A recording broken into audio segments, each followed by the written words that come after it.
Semangat pagi, salam sehat dari Bu Erna. Oke, kali ini kita akan membahas tentang teks eksplanasi.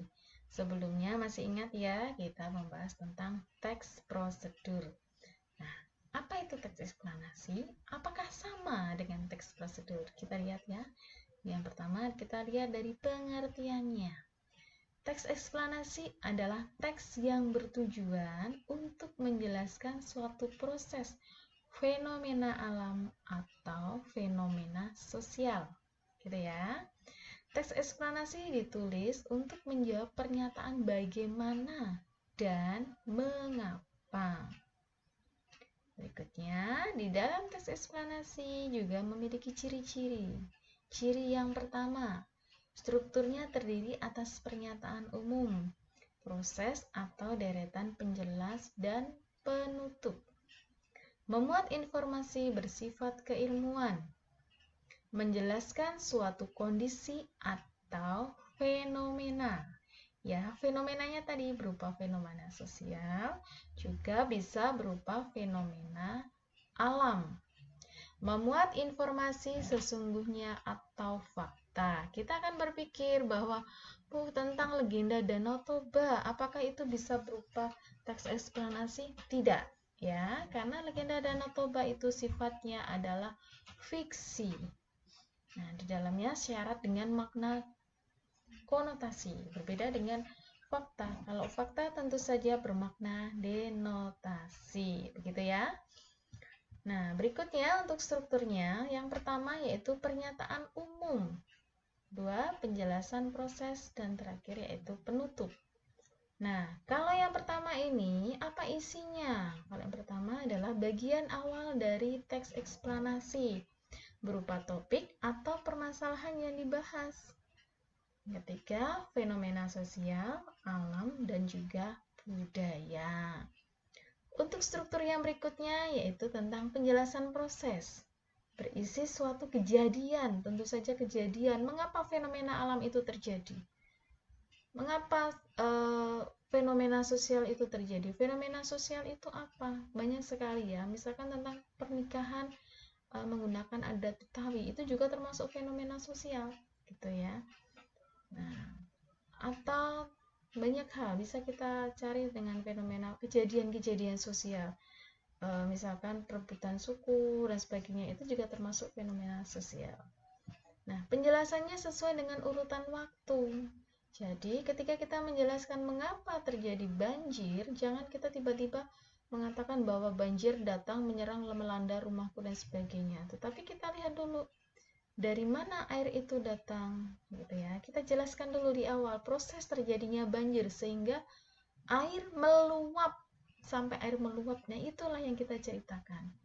Nah, di situ kita selanjutnya, dari situ kita bisa melihat hubungan sebab akibat atau hubungan kausalitas. Mengapa banjir terjadi? Kenapa itu terjadi? Nah, itu adalah namanya hubungan kausalitas. Berikutnya, penutup. Bagian akhir yang dibicarakan, kesimpulannya.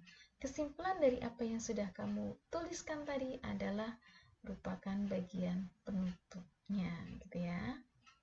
Nah, selanjutnya yaitu tentang kaidah kebahasaan. Kaidah itu apa sih? Kaidah itu adalah aturan yang kita gunakan ketika kita menulis teks eksplanasi, ya. Karena teks eksplanasi itu bersifat editorial atau bersifat sebenarnya, maka dalam bahasanya pun kita jangan menggunakan bahasa gaul, bahasa slang, tetapi menggunakan bahasa sesuai aturan ejaan bahasa Indonesia, gitu ya. Yang pertama, menggunakan konjungsi waktu. Konjungsi kata hubung waktu. Ketika, kemudian, lalu, gitu. Yang kedua, menggunakan konjungsi kausalitas.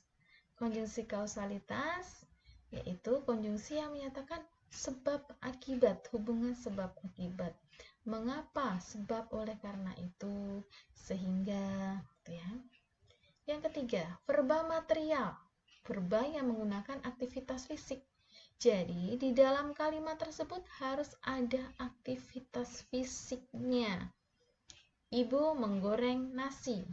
Nah, gitu. Nasi. Di sini ada apakah fisiknya itu nasi? Bukan. Apakah aktivitas fisiknya itu ibu? Bukan. Aktivitas fisiknya yaitu di sini menggoreng. Ditandai dengan kata yang aktif ya. Kata kerja aktif. Berikutnya verba rasional. Rasional gitu ya. Verba yang menggunakan subjek dan pelengkap. Subjek ditambah rasional dan pelengkap.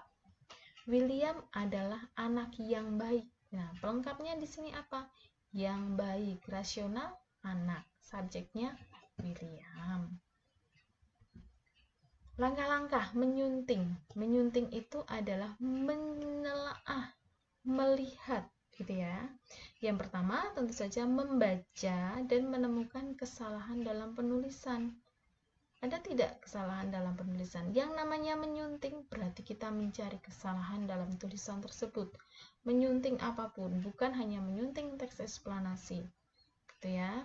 Jadi kita membetulkan, bukan hanya kita menyalahkan. Nah, nggak boleh kan salah-salahan, tapi kita juga harus membetulkan. Kebetulannya itu seperti apa? Membenarkan kesalahan yang terjadi dalam teks. Nah, ya kan? Memeriksa keterpaduan paragraf, memperbaiki keseluruhan, maaf nih Bu typo, paragraf yang tidak dapat dilakukan dengan cara membuang kalimat yang tidak padu. Contohnya itu seperti apa sih fenomena alam? Banyak sekali ya. Tadi sudah saya sebutkan juga, contohnya yang lain. Mengapa langit berwarna biru? Kalian cari tahu, mengapa langit berwarna biru? Sebab terjadinya banjir. Mengapa bisa terjadi hujan? Terjadi hujan itu sebenarnya dari bagaimana sih gitu ya. Mengapa terjadi pelangi? Mengapa terjadi banjir? Nah, itu adalah penjelasan singkat dari saya mengenai teks eksplanasi. Tugas kalian, karena kita bahasa, Ibu minta kalian untuk membuat teks eksplanasi menggunakan struktur dan kaidah yang ada. Jadi, di dalam teks eksplanasi itu, mana bagian pendahuluannya, mana bagian penjelasannya, dan mana bagian penutupnya.